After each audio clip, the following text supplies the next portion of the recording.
विद्यार्थियों नमस्कार।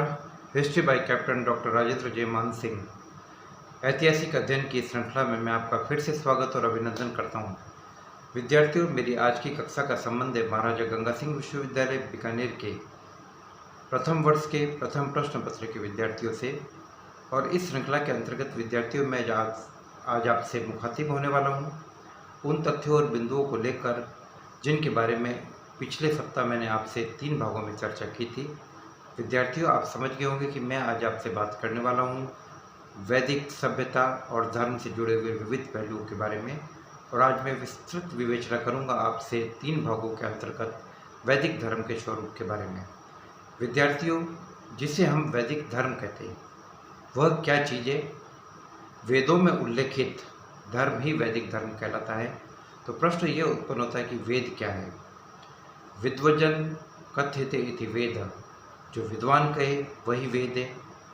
मंत्र दृष्टा ऋषियों द्वारा अनुभूत आध्यात्मिक ज्ञान जो गंभीर चिंतन और मनन के उपरांत हासिल हुआ है उसे कहा जाता है वैदिक ज्ञान। विद्यार्थियों, वेदों को श्रुति ग्रंथ भी कहा जाता है क्योंकि वेदों के लेखन का कार्य या वेदों के ऋचाओं को छंदबद्ध लिपिबद्ध करने का कार्य काफ़ी बाद में हुआ। और शुरुआती दौर में वेद गुरु शिष्य परंपरा में सुरक्षित रूप से आगे बढ़ते रहे। गुरु अपने शिष्य को सुनाता और शिष्य अपने शिष्य को सुनाता। तो इस प्रकार से इस श्रुति परंपरा के अंतर्गत वैदिक ग्रंथ सुरक्षित रहे। विद्यार्थियों, जब भी हम वैदिक धर्म के स्वरूप की बात करते हैं तो वैदिक धर्म के स्वरूप और प्रकृति को समझने के लिए हमें वैदिक धर्म को 2 भागों में बांटकर देखना पड़ेगा। पहला हिस्सा विद्यार्थियों वह है जिसे कि हम ऋग्वैदिक धर्म कह सकते हैं या वैदिक धर्म की हम पूर्ववर्ती अवस्था कह सकते हैं। और दूसरा धर्म का स्वरूप वह है जिसे हम उत्तर वैदिक युगीन धर्म कहेंगे या जिसे हम वैदिक धर्म का परवर्ती काल या उत्तरवर्ती काल कहेंगे। इन दोनों कालों में हम यदि इनके धर्म के स्वरूप के बारे में बात करें, विवेचन करें, इनके आचार विचार और व्यवहार की बात करें तो हमें कुछ बातों में बुनियादी अंतर दिखाई देगा। तो आइए विद्यार्थियों, सबसे पहले हम ये जानने की कोशिश करते हैं कि ऋग्वैदिक काल और उत्तर वैदिक काल, इनके बीच में या इनसे जुड़े हुए ग्रंथों के बीच के अंतर को किस प्रकार से महसूस किया जाए। हमारे सामने जो मूल वैदिक ग्रंथ है वो कहलाते हैं संहिता। संहिता से जुड़े हुए हिस्से ब्राह्मण और ब्राह्मण से जुड़े हुए हिस्से आरण्यक। विद्यार्थियों, वैदिक जनमानस के मन में या वैदिक मानव के मन में जो सम्मान मूल वैदिक संहिताओं के प्रति था वह सम्मान ब्राह्मणों और आरण्यकों के प्रति नहीं था। मूल वैदिक संहिताएं किसी न किसी देवता को आधार मानकर लिखी गई थी। जैसे कि ऋग्वैदिक काल में हम देखते हैं कि हमें बहुत सारे मंत्र ऐसे मिलते हैं जो ऋग्वैदिक देवता इंद्र की स्तुति में लिखे गए सबसे ज़्यादा मंत्र।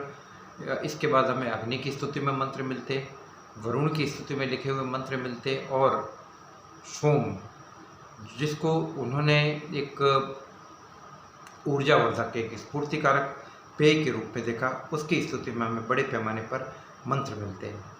तो शुरुआती जो ऋचाएँ थी वैदिक संहिताएँ, तो वैदिक संहिता को भी हम 3 भागों में बांटते हैं, ऋग संहिता, यजुर संहिता, साम संहिता और अथर्व संहिता। तो सबसे पहले हम बात करेंगे विद्यार्थियों, जो बात ऋग संहिता में कही गई है या ऋग्वैदिक धर्म के अंतर्गत कही है। ऋग्वैदिक धर्म के स्वरूप की हम बात करें तो हमें कुछ बातें अपने दिमाग में अच्छी तरीके से बिठा लेनी चाहिए। पहली बात तो ये कि विद्यार्थियों, ये धर्म प्रकृति मूलक धर्म था। ऋग्वैदिक आर्यों ने प्राकृतिक शक्तियों का दैवीकरण किया। वे कुछ प्राकृतिक शक्तियों से भयभीत हुए, कुछ के प्रति वो चकित हुए और कुछ के प्रति आसान्वित हुए और कुछ के प्रति श्रद्धा से नमित हुए। तो भयभीत होकर, नमित होकर, आसान्वित होकर उन्होंने उन प्राकृतिक शक्तियों को दैवीय स्वरूप प्रदान किया और वे उनके देवमंडल में शामिल हो गए। जैसे कि सूर्य है, चंद्र है, मरुत है, ये सब देवता है जो कि प्राकृतिक शक्तियों से जुड़े हुए हैं। इंद्र को भी उन्होंने वर्षा के एक महत्वपूर्ण देवता के रूप में देखा, वरुण को जल के देवता के रूप में देखा। और इसी प्रकार से जो स्फूर्ति का, जो ऊर्जा का संचार करने वाला पेय पदार्थ था सोम, जो कि मूंजवत पर्वत पर मिलने वाली किसी बेल या लता से निकाला गया था, तो उसको भी उन्होंने दैवी स्वरूप प्रदान किया। तो शुरुआती जो धर्म हमें इनका देखने को मिलता है जिसके अंतर्गत इनके युद्ध के देवता इंद्र की काफ़ी महत्ता और प्रतिष्ठा उसके अंदर देखने को मिलती है। और इसलिए मिलती है चूँकि शुरुआती दौर में ऋग्वैदिक कार्यों को अपने शत्रुओं से लड़ने के लिए इंद्र जैसे शक्तिशाली देव की जरूरत थी। इस काल में हमें ऋत के संरक्षक के रूप में नैतिक व्यवस्था और धर्म के अधिष्ठाता के रूप में हमें वरुण का उल्लेख देखने को मिलता है। विद्यार्थियों, हमें इस दौर में देवियों की संख्या काफ़ी कम देखने को मिलती है, लेकिन फिर भी हमें उषा नाम की देवी के बारे में उल्लेख मिलता है। सरस्वती जो एक नदी थी उसको भी यहाँ पर पवित्र माना गया और उसको भी देवी के रूप में देखा गया। और विद्यार्थियों, इस बात के काफ़ी प्रमाण है कि ऋग्वेद की और अन्य वेदों की बहुत सारी ऋचाओं का निर्माण सरस्वती नदी के किनारे हुआ था। ऋग्वैदिक काल में सरस्वती एक बहुत ही पवित्र नदी के रूप में देखी गई थी और कालीबंगा और इन क्षेत्रों में जो कि सरस्वती और द्रस्तुति नदी के कांठे के क्षेत्र थे, यहाँ पर वेदों की रचनाओं का निर्माण हुआ।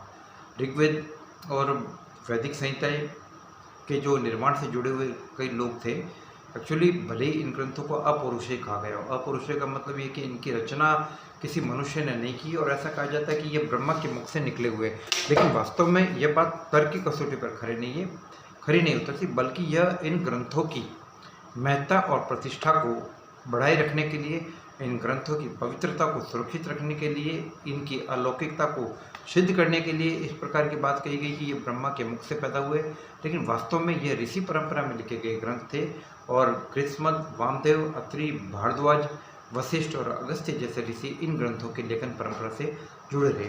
तो विद्यार्थियों, ऋग्वैदिक काल में हम वैदिक संहिताओं की बात करते हैं।